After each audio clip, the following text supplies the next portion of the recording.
Alright guys, welcome back to the channel. Today we're going to be talking about the lift on my OBS, which as you saw by my FabTech stickers, it is a FabTech. And why I personally think you shouldn't get this lift for your OBS unless you're wanting to go very, very wide. But I'll explain why I don't like it as far as width goes. And these OBS trucks, you can see, okay. Jumping ahead of myself here, but this lift comes with spindles and axle spacers, and it is just like every other OBS 6-inch lift.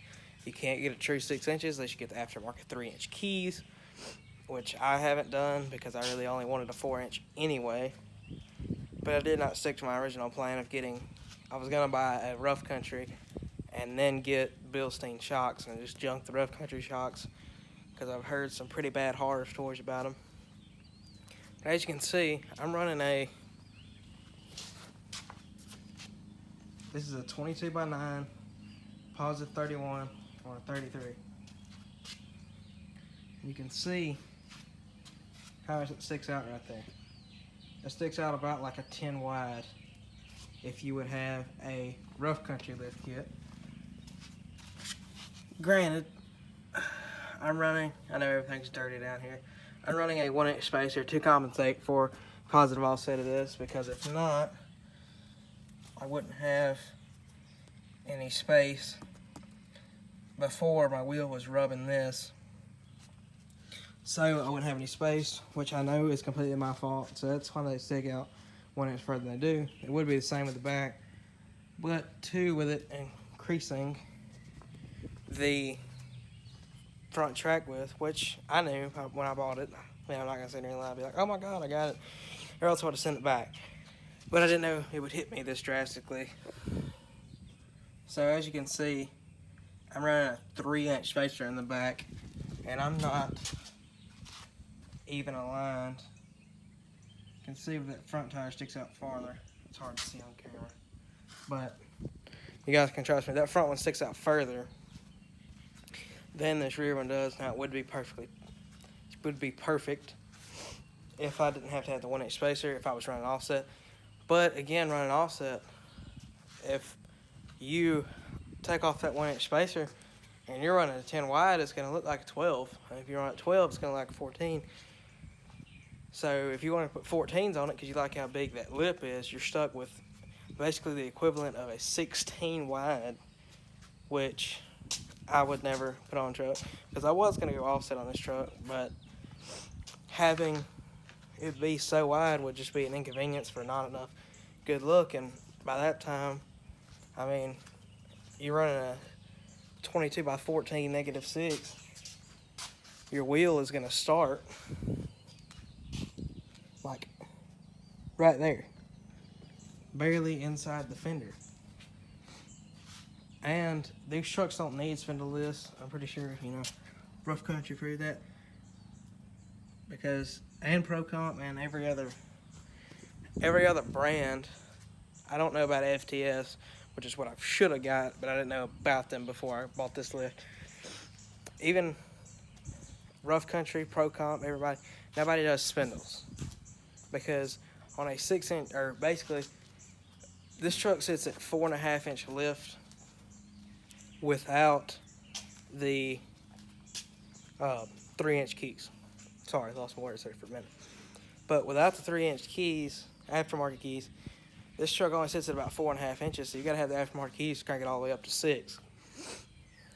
Once you crank it all the way up to 6, I'm sure you can run I'm sure my wheels and tires should be perfect. Should better look at how they aren't. See how that back one sticks out there compared to this front one. But my tires should match it perfect, because I would have that droop on my suspension probably now. I am running that 1-inch spacer, so that's completely to myself. I understand that. But these trucks don't need spindles. To the ride, it rides great for a 22-year-old or 23. Yeah, 23-year-old lifted Chevy. It rides pretty good, but I was gonna go offset, but I really can't without it being a inconvenience. So I figured I'd jump on here, ramble about that a little bit. But if you're looking for that super wide look, by all means get a FabTech. Now I don't know how it rides with the keys turned all the way up. I think my stock keys are turning all the way up right now, making it sit at about 4.5. And I think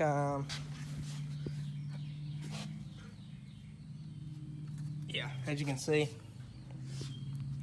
I'm just about on the bump stops.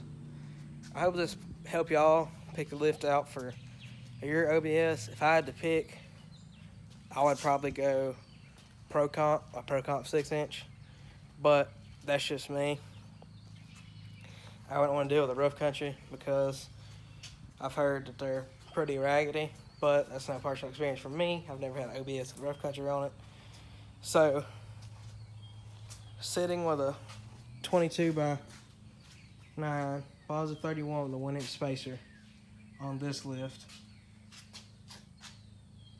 this sticks out basically like a 10 wide, which is ridiculous because you think about a 10 wide on here, it's going to be a -24 instead of a positive 31, so it's going to be completely flipped out. My tire would probably be about right here.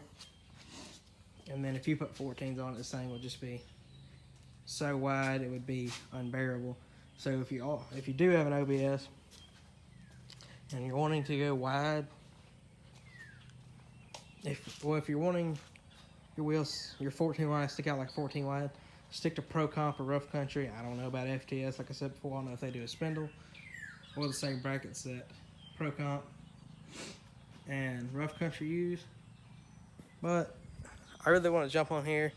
I got some more videos. I know.